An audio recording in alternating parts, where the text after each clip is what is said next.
এই উম্মতের নারীরা বেশিরভাগ জাহান্নামে যাবে। শেষ 100 বছরের দিকে তাকান, বেশিরভাগ অনুসারী যদি জাহান্নামে যায় মহিলা এই উম্মতের, তার মানে এই উম্মতের মহিলাদের সাথে শেষ জামানায় এমন কিছু হবে যার ফলে তারা আর দিনের পথে থাকতে পারবে না।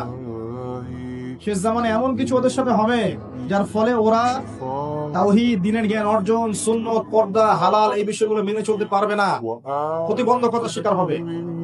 আর সেই বিষয়টাই বলেছে আমি আমার ব্যাখ্যায়, এটা হচ্ছে ফ্যামিনিস্ট রেভলিউশন, নারীদের অবাধে বেরাল্লাহ বলে। এটা আজকে থেকে 100 বছর আগে ছিল না, আজকে থেকে 100-200 বছর আগে দিকে তাকিয়ে দেখেন, এরকম পশ্চিমা ধাঁচে সারা বিশ্বে মুসলিম কান্ট্রিগুলোতে মেয়েরা এইভাবে ঘুরে বেড়ায়নি। যারা নারীরা এখন পুরুষের আসন নিয়ে নিয়েছে, আর পুরুষ হয়ে গেছে নারী, পোশাক পরিবর্তন হয়ে গেছে, নারী পুরুষের পোশাক পরছে, মেয়ে নারী পোশাক পরছে,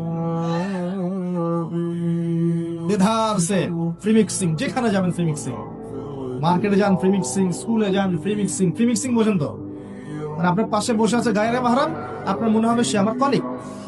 আপনার পাশে বসে আছে একটা গায়রে মাহরাম যার সামনে পর্দা করা ফরজ আল্লাহ করেছেন, আপনার কাছে মনে হবে সে আমার কাজিন, সে আমার সহপাঠী, সে আমার ফ্রেন্ড, সে আমার ভাইয়া, সে আমার টিচার।